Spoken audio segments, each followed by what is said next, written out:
विधिमंडळ अधिवेशनात राज्यपालांचं अभिभाषण ही केवळ संसदीय परंपरा नाही, तर ते घटनात्मक बंधनही आहे.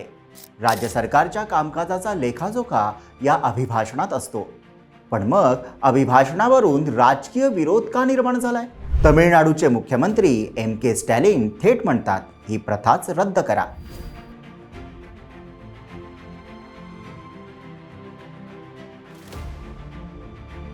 मग प्रश्न निर्माण होतो, राष्ट्रपती व राज्यपालांचे अभिभाषण का होते? ते न वाचल्यास कायदेशीर परिणाम काय?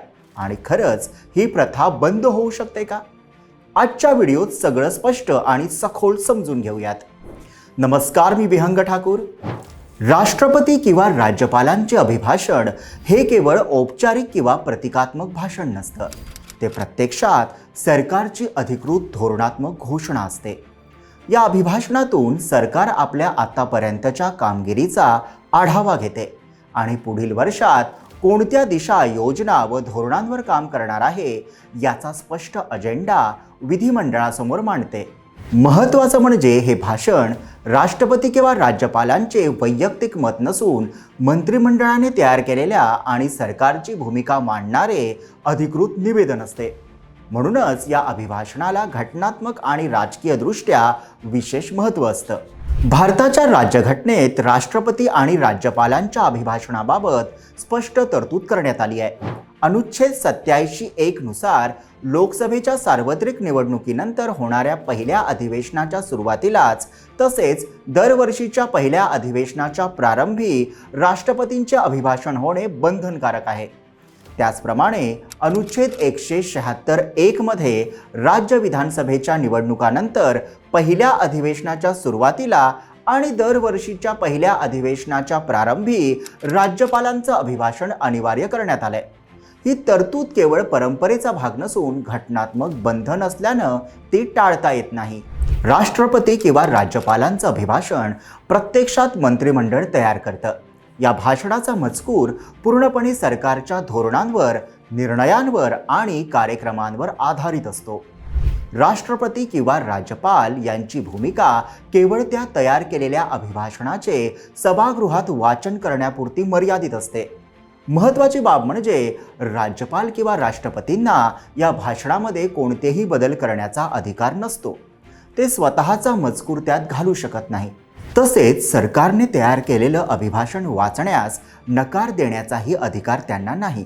म्हणूनच अभिभाषणाच्या संदर्भात ते स्वतःची मते मांडत नाहीत, तर सरकारची भूमिका मांडणारं घटनात्मक मुखपत्र म्हणून काम करतात. राज्यपालांच्या भूमिकेबाबत सर्वोच्च न्यायालयाने वेळोवेळी स्पष्ट भूमिका मांडली आहे.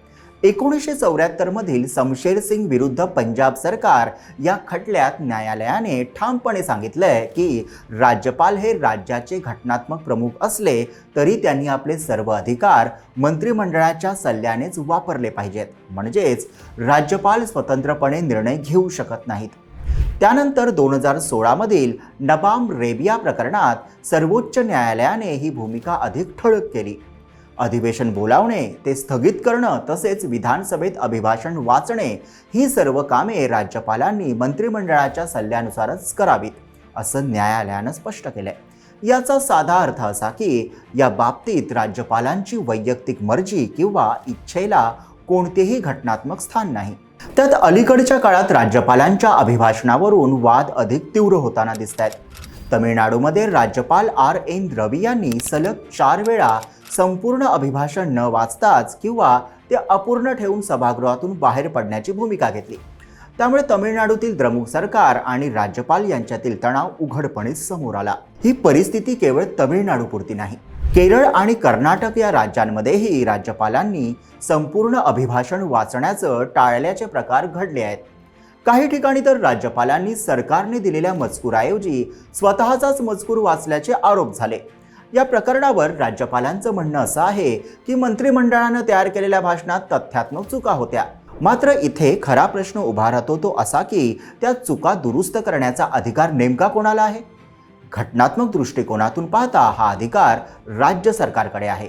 राज्यपालांकडे नाही.